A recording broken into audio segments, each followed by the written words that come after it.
Thank you very much. Yes, in fact, that was going to be my first question, was who is familiar with self-controlled methods? I know at least one of two of you maybe, but... I think one of my colleagues conducted self-controlled study with air pollution and heart disease. Ah, yeah, okay. But, yeah. But no, yeah, it's not a very familiar topic, I think. Okay, that's good. So the talk I'm giving assumes that you know nothing about self-controlled methods. So if you know nothing, it's for you, it's good.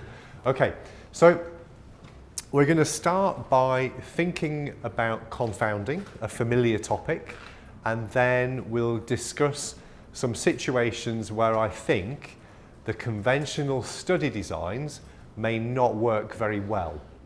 And we'll talk about how two particular self-controlled methods, so the self-controlled case series and the case crossover design, we'll talk about how they work, and I'll give you some examples of each of them. We'll talk about the advantages and limitations as well. Okay. So first of all, confounding, and it's the problem that if we're doing epidemiology, it's the problem that we face in almost every study. And it's all about alternative explanations. So it happens when the association between an exposure, maybe a drug, and an outcome is mixed up somehow with some other exposure, which happens to be more common in the group of people who are taking the drug that we're interested in. So this is a familiar concept to all of you, I think. Yeah. Now, I just want us to think about when we approach a study question and we want to make comparisons and how this might be difficult for us to do. So here I've got a cartoon example where maybe we've got a doctor over here, and he has two patients. They're roughly the same age as each other. They're both women, and they both have depression, let's say. And so the doctor has to decide which antidepressant to give to each patient. Now, you can probably see that these patients are not the same as each other. So they're the same age and sex, but I think the lady at the top is more frail than the lady at the bottom, who looks considerably more healthy and fit than the lady at the top. Okay, so they're same age and sex, but otherwise they're quite different. Now let's imagine that the doctor decides to give one of them an SSRI antidepressant and decides to give the other one a tricyclic antidepressant. Now these are two different types, two different classes of antidepressant, and let's imagine that we as researchers want to know, is treatment with SSRIs compared with tricyclics, is it associated with an increased risk of hip fracture? So we know that people who take antidepressants can fall more often. Maybe they get confused or they have low blood pressure because of the antidepressant.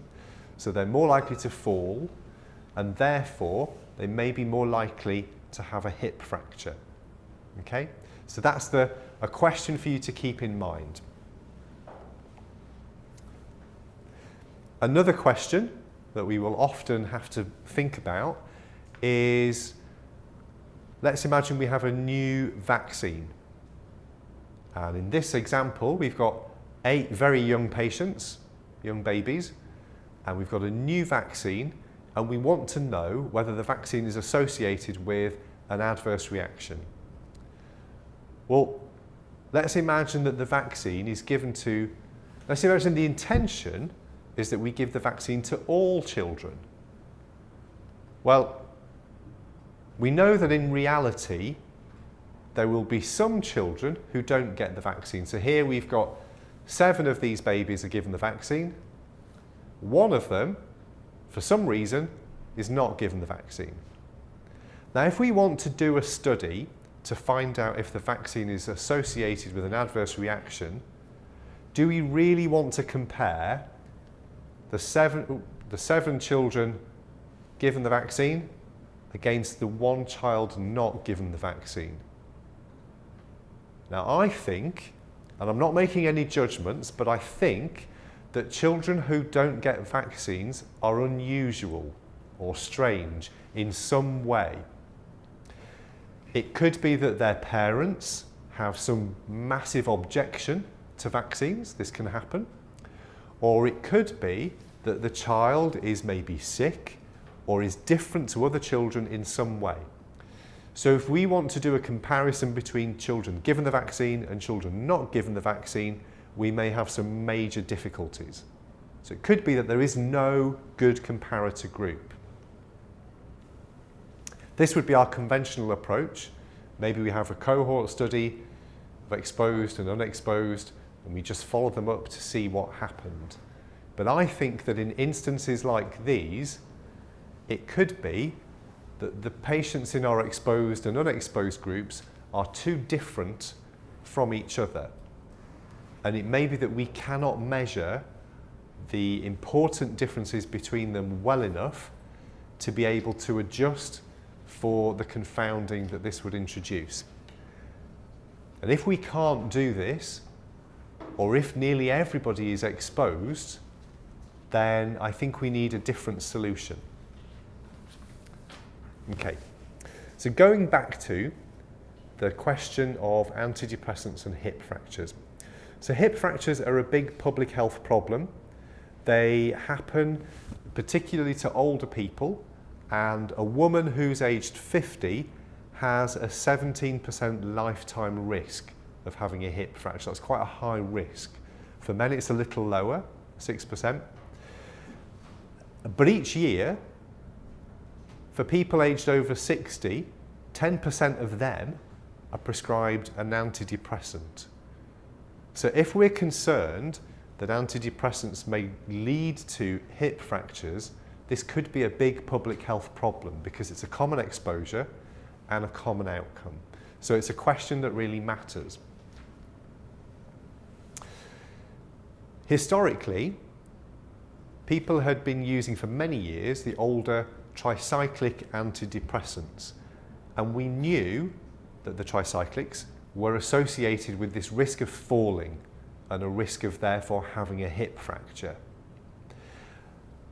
At the time in the late 1980s, early 1990s, this new class of drugs, the selective serotonin reuptake inhibitors, were launched, and the perception was that they were safer and they were less likely to lead to falling and therefore less likely to be associated with hip fractures. So this was the conventional wisdom in the 1990s. I've just basically explained that. Then in 1998, there was a big study, a large case control study published in The Lancet, which looked at this risk of fractures associated with both tricyclics and SSRIs. Now, what happened here was, for the tricyclics, the odds ratio for hip fracture was 1.5. Surprisingly, the odds ratio for fracture with SSRIs was 2.4. So this seemed to suggest that in fact the problem was greater for SSRIs than it was for tricyclics, and this was not expected. But this was in a big study where they adjusted for confounding factors, and these were the results. Can I have a quick question? What's the comparison of these two drugs? It's against no use. No use. Yeah, which we could maybe criticise the design of the study. I agree, but nonetheless, these were the results, and so the question for public health then became: did we get it wrong about the difference between tricyclics and SSRIs? But that's a really good point. So it was against no use. Yeah. Another question. Did the study include incident user or include also prevalent user? it would be potentially prevalent users because it's a case control study, so they would just be looking at, has this person recently been taking an antidepressant? Yeah. Yeah. So all good questions in terms of, I think, so this is 20 years ago now, and I suspect that these days we would design these studies quite differently anyway. Yeah, so they're good questions. So back to this question.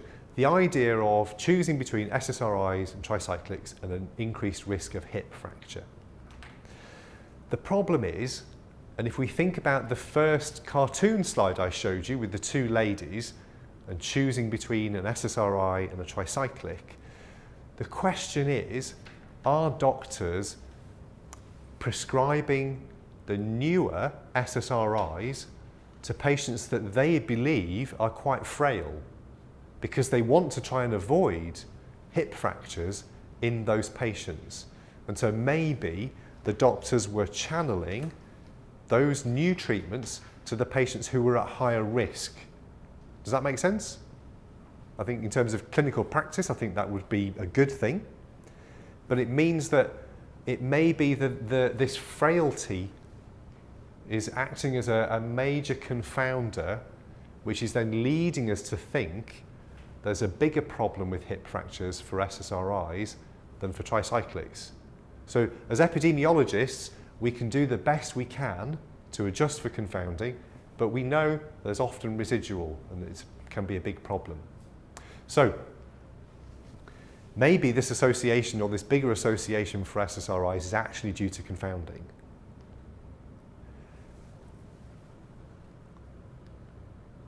Because more frail patients are given the SSRIs. So the key issue is how we make the comparison. Who do we compare the treated group against? So I'm going to suggest that one solution is to not have a comparison group at all. And this is the premise or the lead-in to the idea of self-controlled studies. So here I'm going to outline, this is a timeline for a single patient who could be included in a study. So for a self-controlled case series, which is what we're going to talk about first, this is an observation period. So the green represents the period of time over which we observe a patient. The patient can have the outcome at any point over the observation period. In fact, it's really important that they're able to have the outcome at any time. Okay? We then look over that period of time at when they had the exposure that we're interested in. And we call that the period of hypothesized increased risk of having the outcome. And we can separate that period of time out from the rest of the observation period. So here we've got, where we've just got green, this is our baseline. Where we've got purple, this is our increased risk time, and then goes back to just green, more baseline time. Yeah?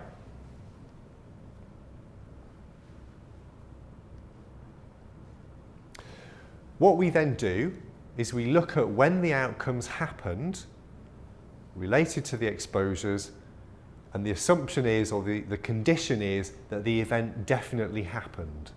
So everybody in our study will have both the exposure and the outcome that we're interested in. Yeah? So this is a really important point about this study design. Everybody has both the outcome and the exposure at some point in time. Okay. If the event is more likely to happen during the periods of hypothesized increased risk, then it suggests that there's likely to be a link between the exposure and the outcome. Okay? So that's a brief introduction to the study design. Does it make sense? Are there any questions at this stage? I'm going to talk to you more about some of the detail, but are you all with me so far in terms of how the design works? Yeah? Take that as a yes. Okay. So back to our study question, which is how does the risk of hip fracture associated with SSRIs compare with tricyclics? Yeah. So this was a study done in what is now the CPRD. It used to be called GPRD. And the study investigators found 16,000 cases of hip fracture. 80% of them were women. And they decided to do both a self-controlled case series and a case control study at the same time. And they found 30,000 matched controls. They were able to extract information on all their prescribing and the major comorbid illnesses, smoking, body mass index, previous history of falls, all of those kinds of traditional confounders that you would hope to have information on. Okay. So these are how the data looked for the case control comparison. So you can see here amongst the cases, we've got 18% exposed to tricyclics and 6% exposed to SSRIs. Amongst the controls, we've got 12% taking tricyclics and 3% taking SSRIs. In their adjusted analyses, what they found was, here we've got for the tricyclics, within the first 14 days of exposure, their adjusted odds ratio was 4.76. For SSRIs, during the same period, it was 6.3. Now, we notice that the confidence intervals for both of these estimates are quite broad and they overlap each other. But still, the results are consistent with seemingly maybe a higher association for SSRIs, a worse association than for tricyclics. As time goes on, so from 15 to 42 days and over 43 days, this estimate of a harmful association returns towards 1. Okay? So it seems that the risk is increased, especially at the start of treatment, and potentially it's worse for the SSRIs than the tricyclics. So that's the case control results. For the self-controlled case series, this was the design. So they had again in red, the baseline time, both before and after any treatment. And then they've broken down the high-risk period into several shorter time windows. So you've got the first 14 days, 15 to 43 days, the rest of the treatment period while they were receiving prescriptions, and then a short washout period after we think that the patient had stopped receiving treatment, just to separate that time out from the baseline.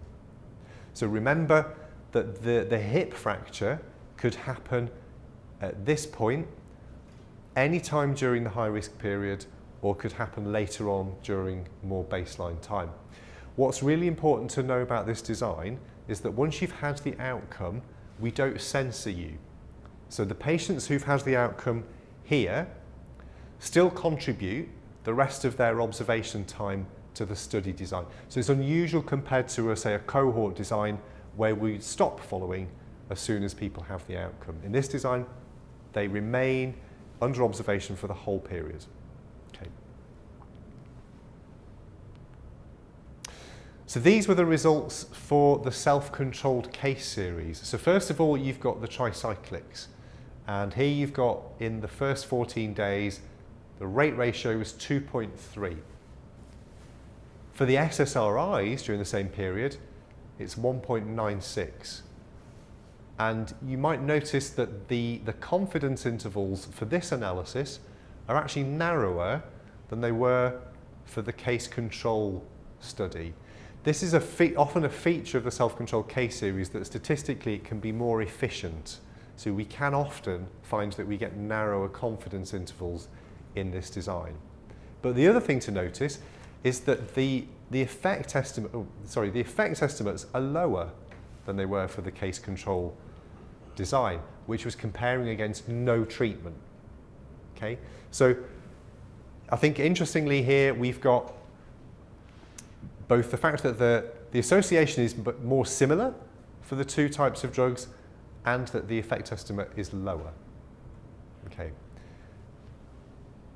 So the conclusions that the investigators came to were that, first of all, antidepressants seem to be associated with an increased risk of hip fractures, and this seemed to be true for both tricyclics and SSRIs. They concluded that the increased risk was higher during the first 6 weeks of treatment than later on. They thought that, in fact, the risk seemed to be similar for both SSRIs and tricyclics, contrary to the results of the study that was in the Lancet. They think that the case control approach may have overestimated the association between antidepressants and risk fracture, and that this was due to indication bias or confounding. And that the difference between the two, between the SSRIs and the tricyclics in the Lancet study, was probably due to confounding that couldn't be handled in that case control design.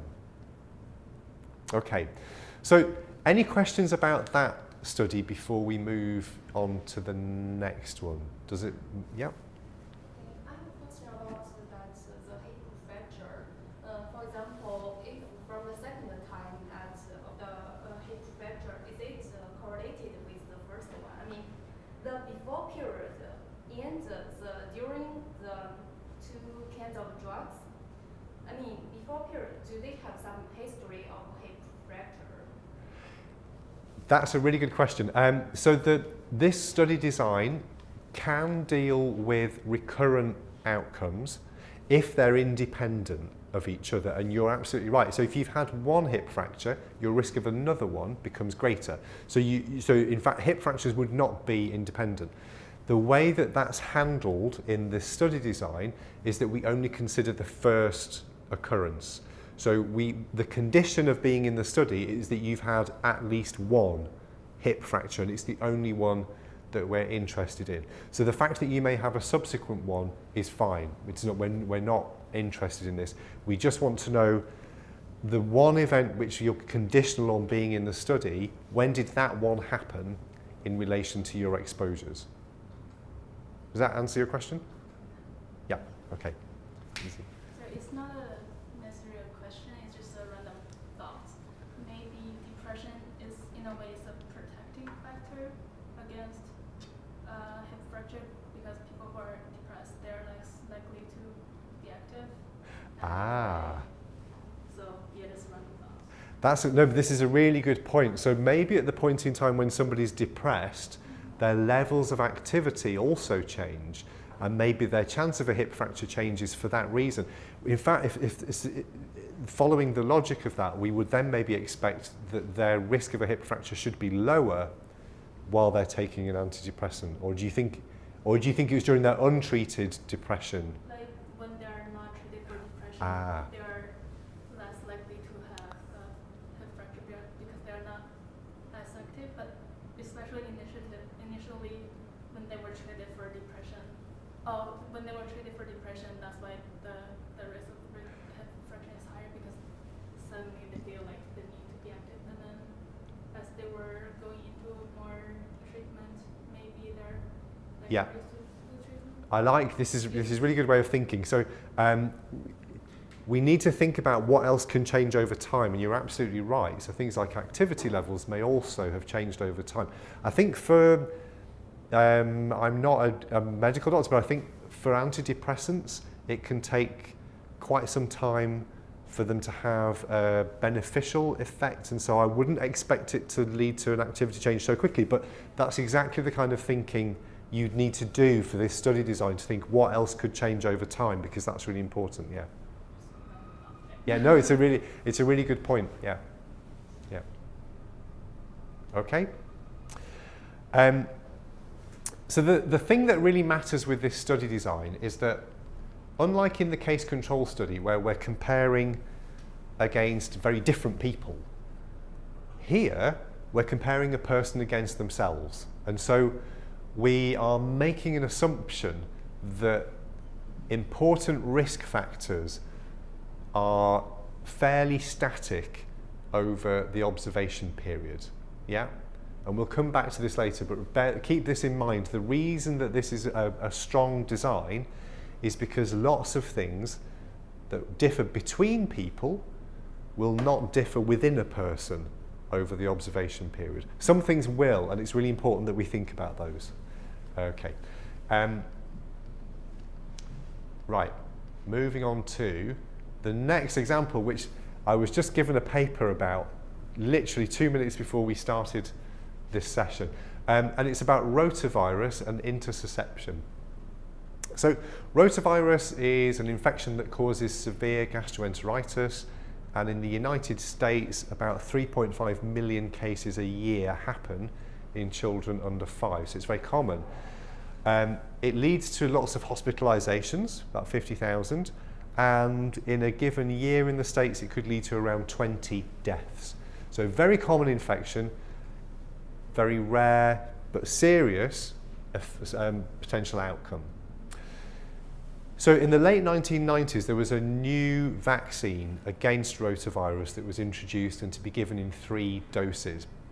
So the pre-licensing trials suggested that intussusception may be a possible safety issue. This is a problem where the intestine can fold in on itself, and this can be very painful and in some instances can be very dangerous. In the trials, the incidence of intussusception was 0.05% in the exposed and 0.02% in the unexposed. But because these are trials, and even though they'd got 15,000 people in the trials, this wasn't statistically significant. So it's the kind of thing that we would see as a signal of a potential problem, but unconfirmed. So it remained a safety issue, and not long after the vaccine was licensed, there were spontaneous reports of intussusception. So this became a big problem, and the vaccine was initially suspended pending further investigation. So there was a study done using data from the US, and it involved the discharge diagnoses from 19 different states in the US, and involved hospitals with about 75% of the intussusception cases in those states. And the investigators did both a case control and a self-control case series analysis again. So the controls were children without intussusception who were matched on age and who were born in the same hospital as the cases. So the medical providers interviewed the parents of the cases and the controls to determine both their vaccine history and other covariates that they would want to adjust for. And this is a paper that was published in the New England Journal of Medicine in 2001. So here was the study design. So they had the date of the rotavirus vaccine as the start of the exposure, or the start of the hypothesized increased risk period. The first 2 days following vaccination, days 3 to 14 and days 15 to 21. And so this was the period of time that was separated out from the rest of the baseline time. And so remember that all of these kids are going to have intussusception, and the intussusception could happen at any point during the observation. And we're just trying to see, is it more likely to happen during this period? Yeah. They also allowed for the children to have a second dose of the vaccine, or a third dose, and then use the same principle of separating that time out from the baseline time. Okay? So these are the results they found in their analysis. And so interestingly, they did both the case control and the self-control case series. So in the case control study, with their 429 cases and 1,700 controls, they found an odds ratio after the first dose of 22. Now, if you work in pharmacoepidemiology, you never come across these kinds of odds ratios. This is enormous. So clearly a massive association with the vaccine. The subsequent days 3 to 14 after the second dose, the odds ratio was much lower, but still increased. The self-controlled case series, which involved just 432 cases, was pretty similar. So the rate ratio here was 29.4 during the 3 to 14 days after the first dose, whereas it was 6.8 after the second dose. Okay, so both study designs pointing in the same direction, quantitatively slightly different, but both leading to the same conclusion that there was likely to be a major problem with the rotavirus vaccine and intussusception. Now, the study investigators, I think, were right in doing potentially both study designs, because the two designs would have different strengths and weaknesses, and so it's useful to see that whichever approach they took, the conclusion and the answer was pretty much the same. Okay, so I think that increased confidence that their findings were probably correct. Okay, so it was strong evidence of a causal association. They estimated the public health impact of both rotavirus and also potentially the problem of intussusception. So they figured out that between 5,000 and 10,000 infants would have to be vaccinated to generate one additional case of intussusception, and that this could lead to 350 to 700 extra cases of intussusception a year in the US. They decided that because of this, they would withdraw the vaccine altogether. And their reasoning was that although 50,000 children a year were hospitalised due to rotavirus, that this was actually generally relatively simple to manage through rehydration in the hospital. And this is how they weighed up the risks and the benefits of the vaccine and decided what was the best thing to do. Now, interestingly, you could have come to a different conclusion if you were working in a setting where the treatment of rotavirus may be very different and may be very difficult. So if you didn't have the same kind of healthcare and hospitalisation was relatively simple and available, you may have decided that the risk associated with rotavirus was worth it, and so you would actually continue to vaccinate. Here, like I said, the agreement between the two methods was very useful because it increased confidence that the estimates of the effect were correct. Okay, any questions about that one before we move on? So what if the result from case control and the self-control didn't agree? What would be your conclusion? That's a really good question. So every time we decide to look at things in more than one way, we need to be careful and think in advance, how might I interpret differences? And often, if you're comparing between a self-controlled study and a conventional design, I think the two things that you would think about carefully are, in the conventional design, I may worry more about between-person confounding, and what do I believe a priori that confounding would do to a result, and that then may help me to explain differences. But at the same time, there are some major assumptions that we must make in order to use a self-controlled design, which I'm going to come on to in a minute.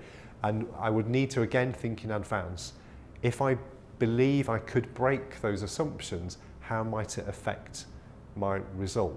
I'm not saying that this is easy to do, but this is the kind of thinking I would want to do in advance, just to try to preempt any problems with understanding differences. I think often people will say you should only do one design to avoid this problem. And I'm not sure that I believe that, because the problem is still there. It's just that we don't know about it. And I think that can lead us to have a false sense of confidence in our findings. But yeah, you definitely would need to think carefully about how to interpret that. Yeah. Okay. So for the self-controlled case series, there are some requirements that we have to meet in order to be able to use the design. So first of all, we need to have a well-defined observation period. So we need to know when do we start observing patients and when do we finish observing them, because I need to be sure that during that period I would be able to see if they had both the exposure and the outcome and when they had it.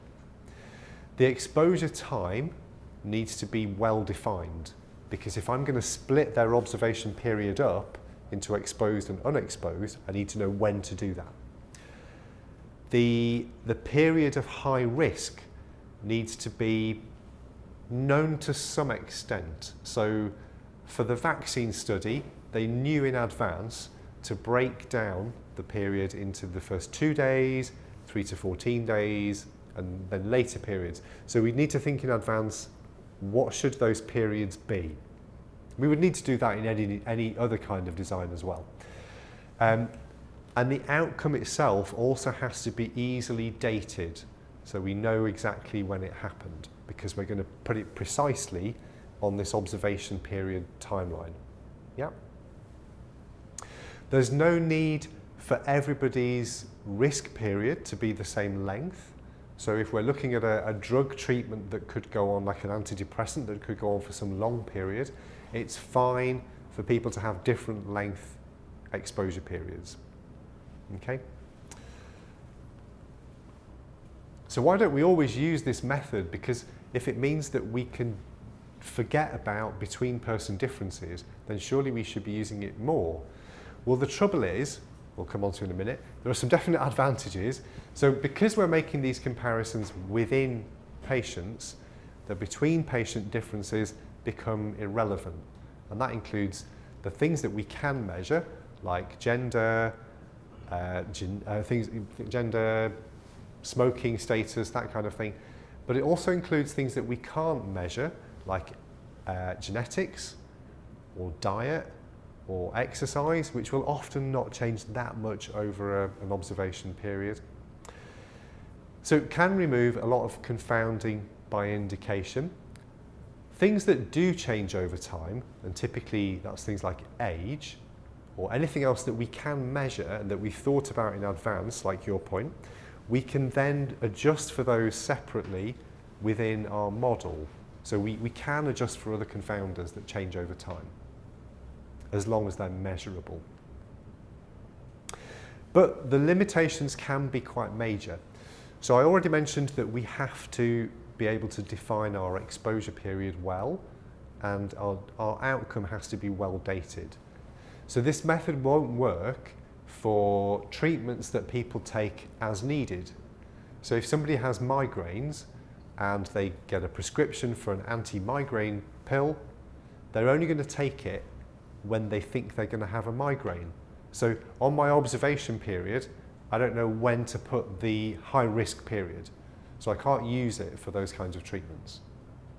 Similarly, an outcome where the exact start date is difficult to measure will also not be appropriate for the design, because again, I won't know where to put it on the timeline. So things like cancer, which we typically don't know when that starts, we won't use these designs for that. There are also some major assumptions which we started to talk about in Massao's session earlier today, which we have to make these assumptions to do the study, but we need to think about whether they're reasonable. So two which might not be valid are, first of all, that having the outcome of interest doesn't influence the chance of being exposed to the drug again in the future. And I'm going to illustrate that in a second with a diagram. But the problem is, if I have the outcome, so let's say I wanted to investigate whether or not statins are preventing heart attacks.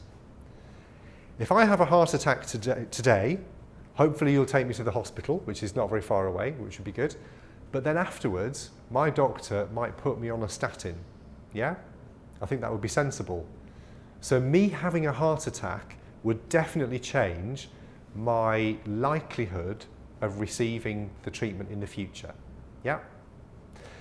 That means that the observation time after the event is going to be biased in favour of being treated. Yeah? It means that the baseline time beforehand will have an artificially high rate of the outcome. So I'm not going to be able to make a good comparison between my high risk and low risk period, because there's something very unfair about the post-outcome observation time.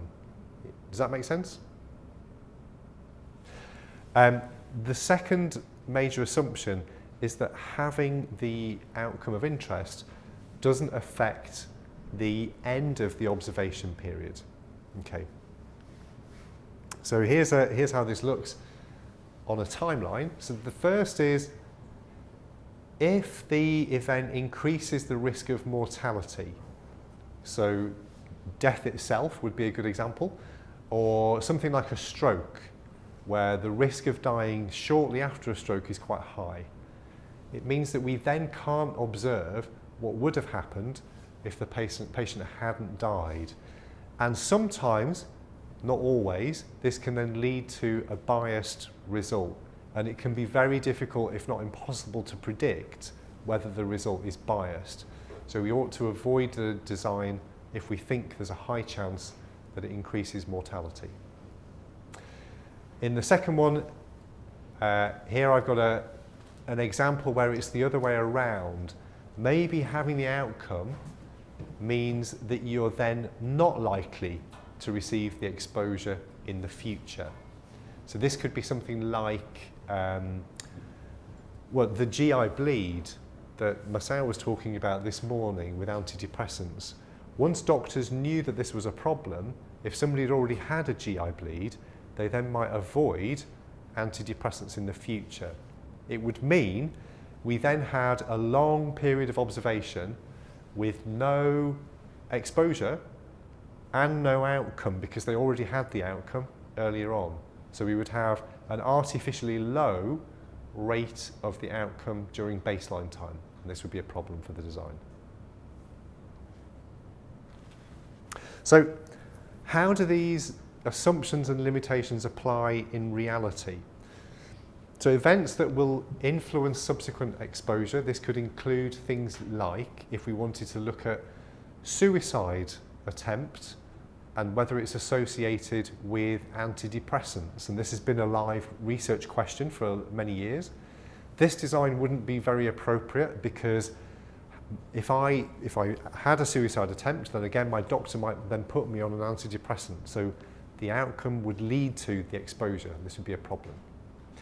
A more subtle variation of this could be that an illness or an event may prevent somebody from receiving a vaccination in a short period of time. So it might be that if I've got some problem today, it may mean that for the next week or 2 weeks, I'm unlikely to receive a vaccination. We can handle short delays, but if it meant that I would then never receive the vaccination, this would be something that we couldn't handle in the design, so we would have to use another method. And we talked about some outcomes that will often lead to a short-term risk of death, like stroke. And again, if we think that this is likely to be a problem, we should just not use this method. There are some quite sophisticated statistical techniques that people are developing to try to circumvent or get around these problems. And there's a good reference here that talks about the method in general, if you're interested in finding out more.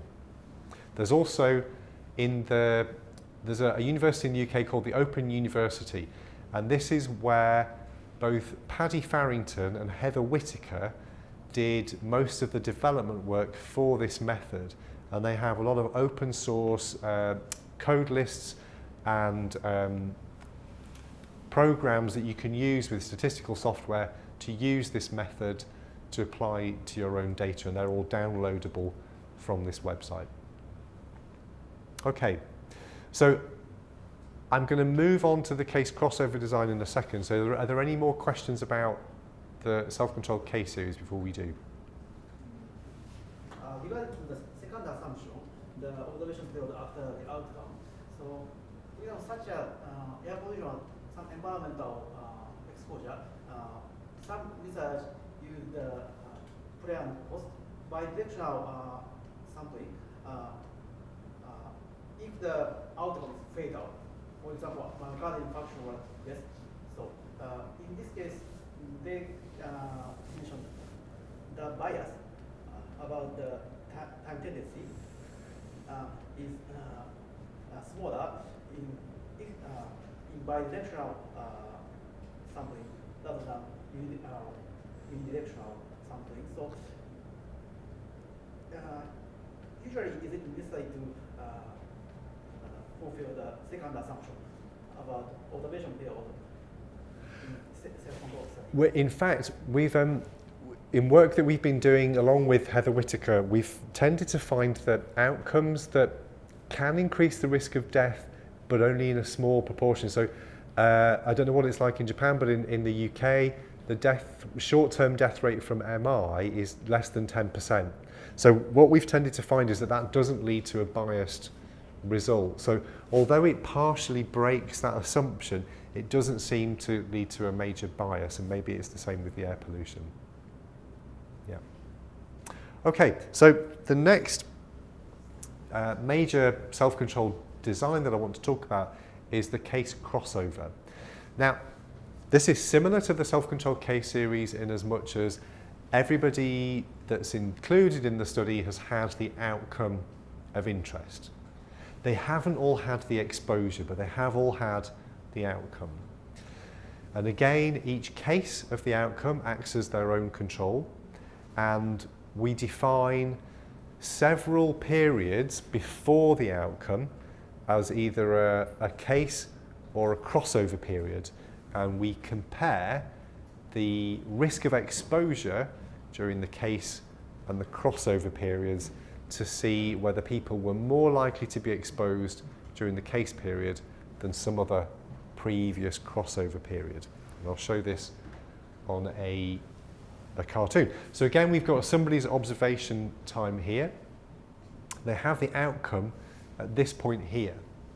We can then ignore everything that happens in the future. So this is quite different to the self-controlled case series, where we were allowing people to remain under observation. So we stop observing people at the outcome, and we will look at this case period and see whether they had the exposure we were interested in, but we will then also look at potentially one or more control periods earlier on to see whether they had the exposure then. Yeah. So relatively straightforward, a bit like a case control study, but where everybody is their own control. Yeah.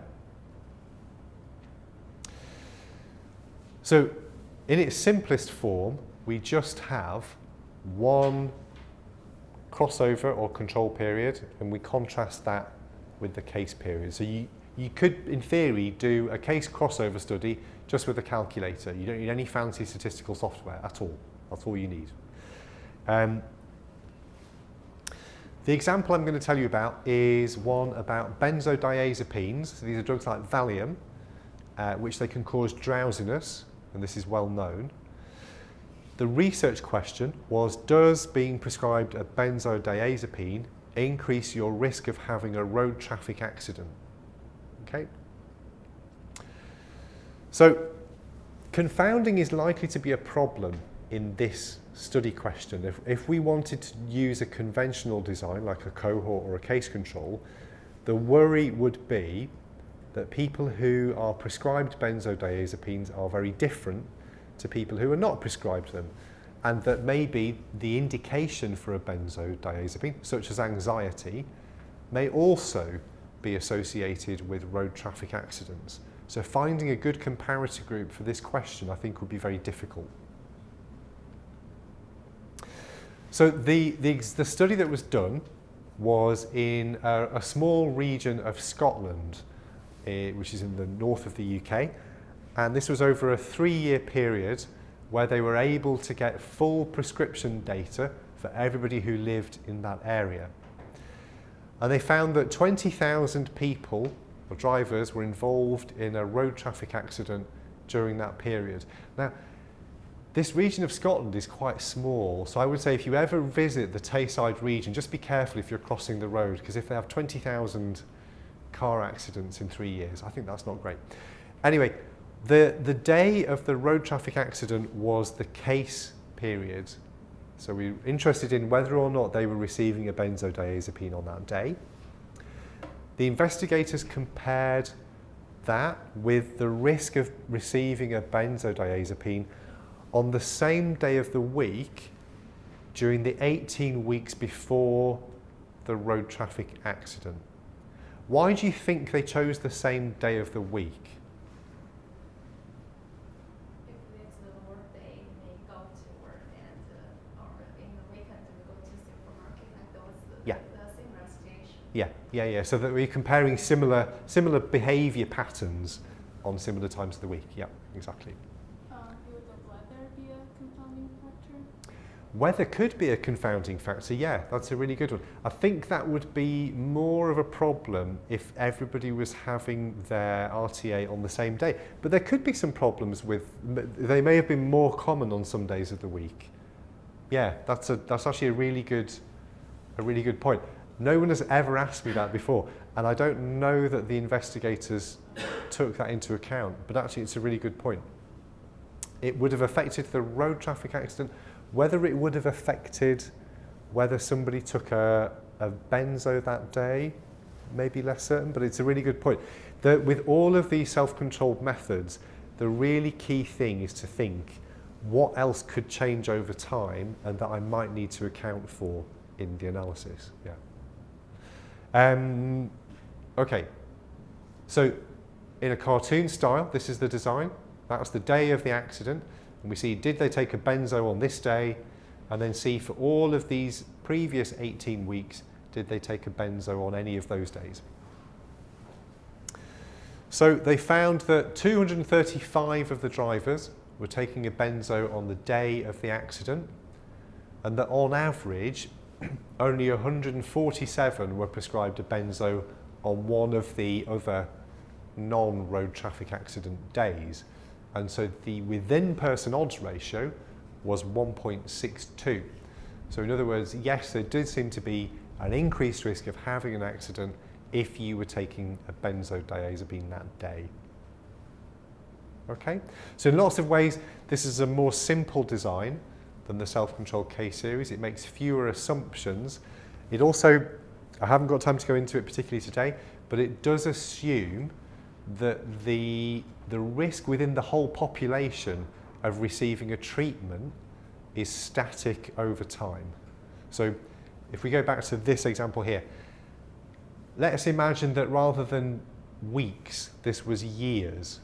So if this is 18 years before the road traffic accident, let's imagine that the rate of prescribing of benzodiazepines has changed drastically over 18 years, and that everybody in the population is more likely to be prescribed a benzo here than they were there. It would mean that I would find an artificially increased risk associated with having the outcome. So there is an assumption that the rate of prescribing in the population is the same over the time period. This isn't the case for the self-controlled case series. It doesn't matter for that design. Okay. So to summarise, for case-only designs, they make comparisons within individuals. The key strength is that this means that they can overcome between person confounding. Anything that can vary over time within an individual and be a confounder can remain a problem, and we need to account for them if possible. They can be very statistically efficient, and within a given population we may have narrower confidence intervals if we use a self-controlled method. And they can be good for investigating the temporal association between an exposure and an outcome, as you saw with both the antidepressant and the rotavirus examples. Both of them work best for acute exposures, or at least a well-defined risk period. So we need to be able to define when somebody's exposed to a treatment.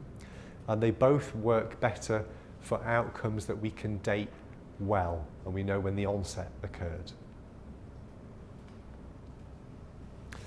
The risk periods, so the 0 to 2 days, 2 to 14 days, whatever we think it is, those periods are chosen by us as researchers.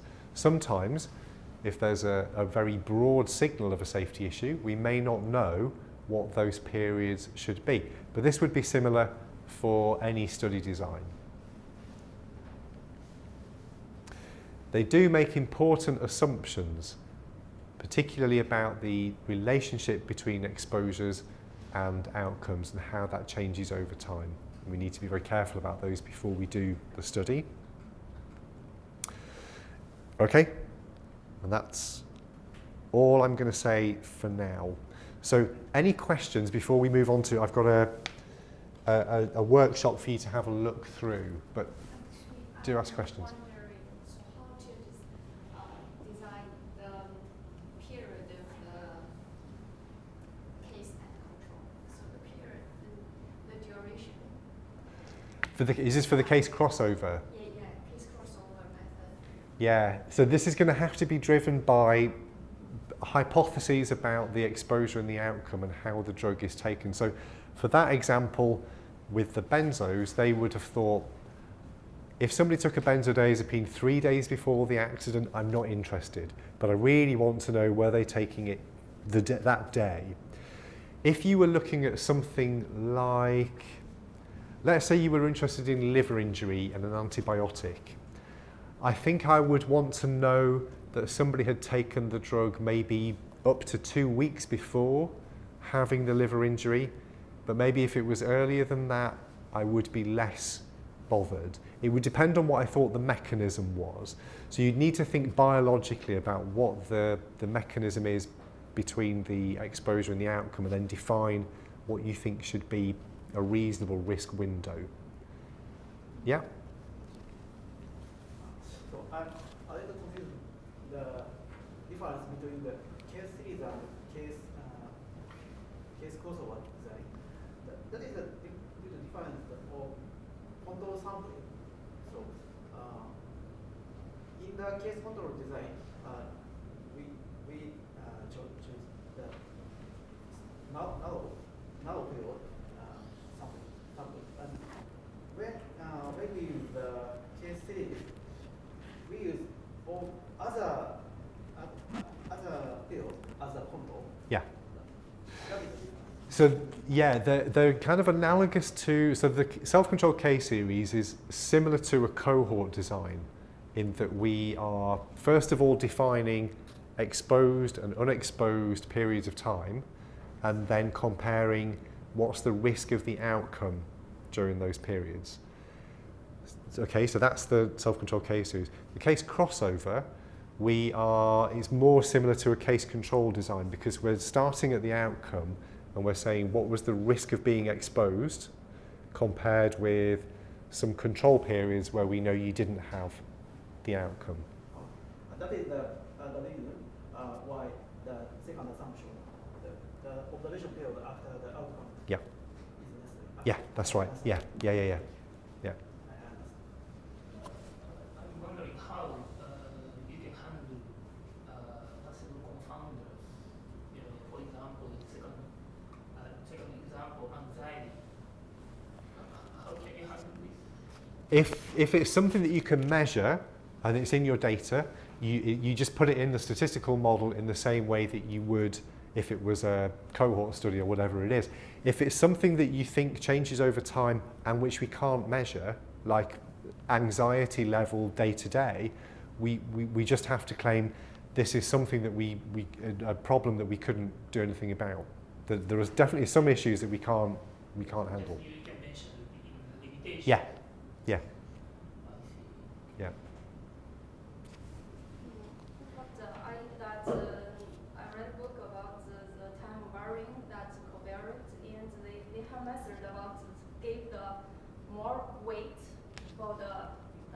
control period that is close to the case period, and we will let's wait to the further period. I'm not sure whether it is also such kind of case that.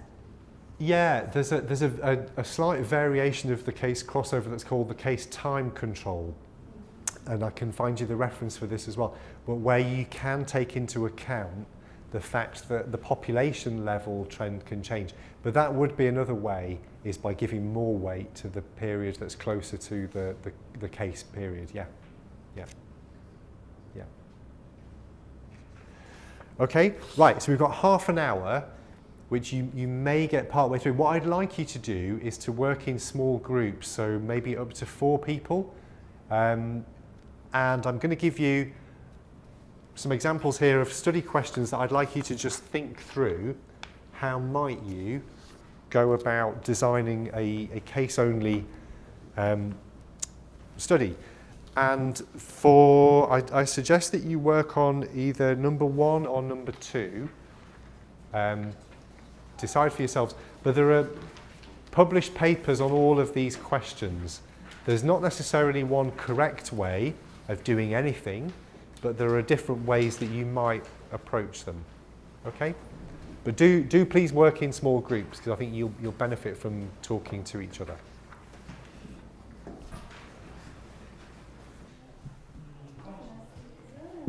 Okay. Now I suspect you didn't finish, am I right? But you got some way through, maybe? So which research questions did you look at? So this group here. We chose flu infection, myocardial infarction. Okay, flu and MI. And this group? The same one. Same one? And this group?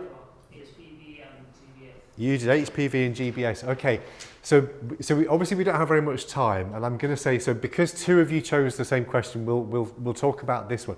But what I will do, there are published papers using a self-controlled method on each of these questions, and I've sent the papers to Jar, so she'll email you the papers so that you can read what people did. So as I say, there isn't necessarily a right, there'll be lots of wrong ways of doing something, but there isn't necessarily just one right way. So it's just interesting to find out what you did. So amongst your groups then, so which of the 2 controlled or self-controlled methods did you decide to use? Which one did you use? We chose crossover. So you chose the case crossover, Yeah. and We too. you also did case crossover. Okay, so that's good. Why did you choose case crossover and not the self-controlled case series? It's kind of because the case of myocardial infarction is kind of like outcome based, so people only case who have experienced the outcome will be considered. Yeah. And also each case have 1 or more risk period. Yeah. And But why? So why that method and not the self-controlled case series?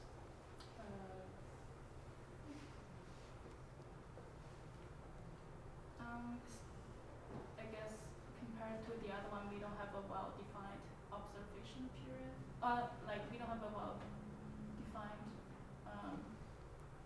period of high risk. Think I guess flu season would be high risk. The flu season's high risk, yeah.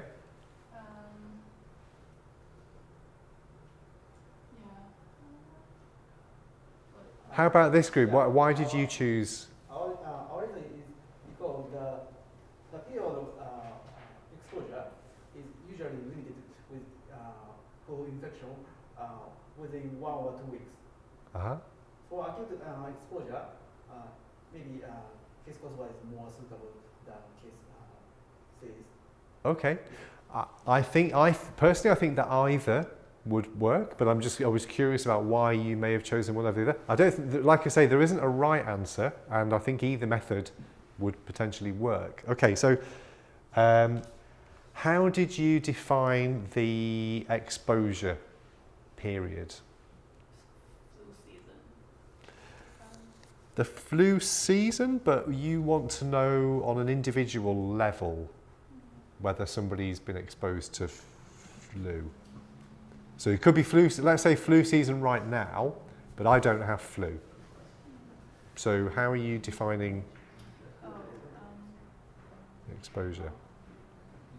We define 2 weeks after flu infection.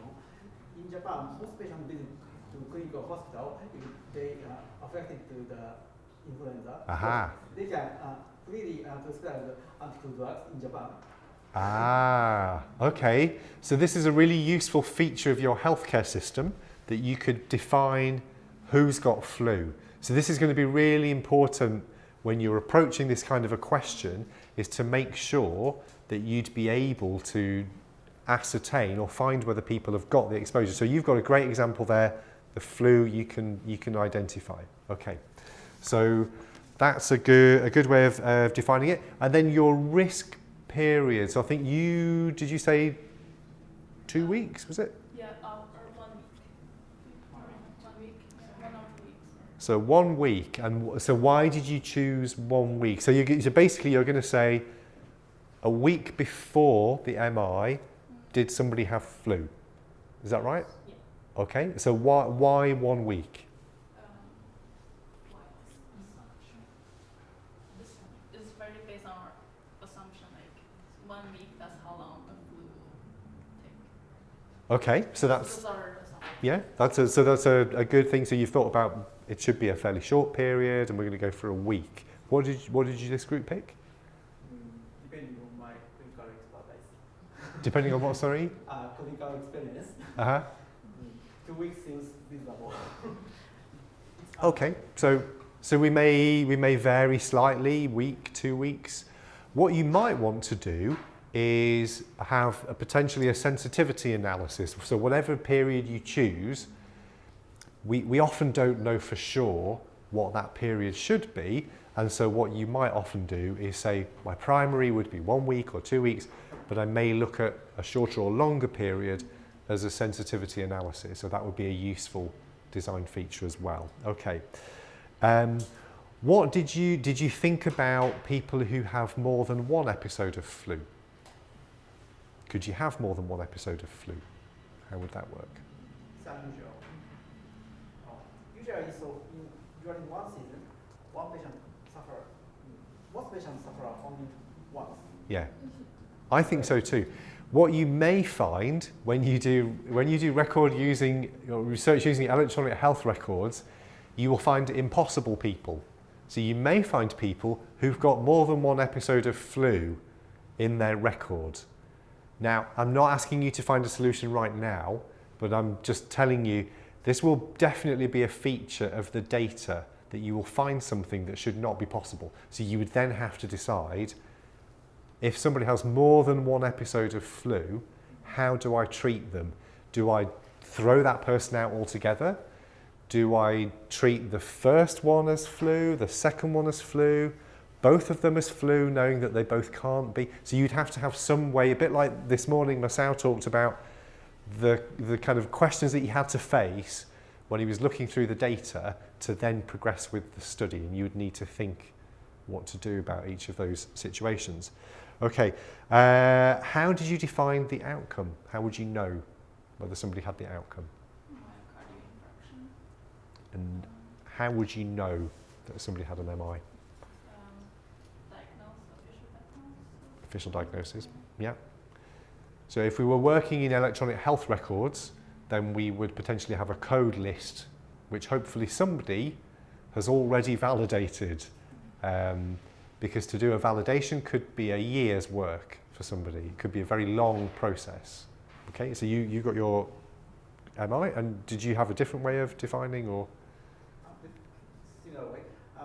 In Japan, foreign countries, myocardial infarction is already validated with administrative data risk, and the PV is usually high. Yeah. Okay. So I think it is an outcome that we would think we're going to know if somebody's had an MI. So that's a good thing. What were there any assumptions about your method that you chose? And one thing that you mentioned to me was something about the flu season. So how did you take that into account in your design? So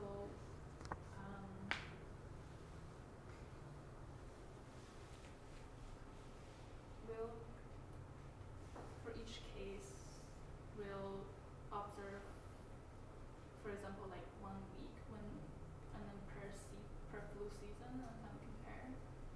So you'd go back over previous flu Yeah. seasons? Yes. Ah, okay, that's one thing that you could do, yeah? You would then need to account for age? Yeah, age. Yeah. Kind of like, I don't know how, I would assume traveling would be a confounding factor, but I don't know how to Could be. like do with that. Yeah, you maybe couldn't. So I think you would have to assume that travelling was not introducing a big bias, because I don't think you could easily get information on whether or not your cases had been travelling to a different flu season during the periods you're interested in. Yeah. How about you? Any other? So we also use the only winter season in study field, and my assumption is the temperature is not so severely changed. Uh-huh. And,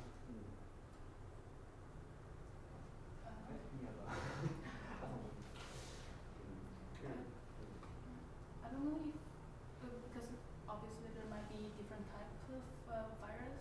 I don't know if there can be like official record to show the trends of different viruses across different seasons, different months. Yeah. I don't know if flu shots is a thing here. If what, sorry? Flu shots, flu vaccination. Ah, flu vaccine's a really good point. Yeah. Yeah. Yeah, I don't know if that's a. So I think there are some quite big issues with it. So if you're going to compare across different flu seasons, then the previous season, the flu would have been a different strain, maybe less people got flu, there would have been differences. If you're looking within a season, then of course the spread of flu is not going to be static throughout. So I think whichever way you choose, there are things that you would then need to think about to then get what you think is the best design.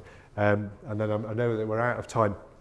And you've talked about some time varying confounders, you've talked about travel. Were there any others, and also the flu season itself, was there anything else that you thought may change with time? Temperature, global warming. Ah, temperature's a good one, yeah. So we know that temperature, in fact, particularly in the cold season, or actually depends what country you're in, maybe less so in Japan, but in the UK, we find that in the summertime, the risk of myocardial infarction doesn't really change. In the wintertime, when it can be very cold, then the risk of MI goes up. In countries that are hotter, it's the other way around, where if you're going down to maybe 0, -1, that doesn't matter. But if you're going up to 40, then sure, that really matters. So the temperature can matter depending on where you are. Okay, I'm going to stop us there because we're going to have a break. But thank you very much for that. Even though you didn't have long, you came up with some really interesting thoughts. I'm sorry we didn't get to your question, but we will send you the papers for both examples. Okay, thanks very much.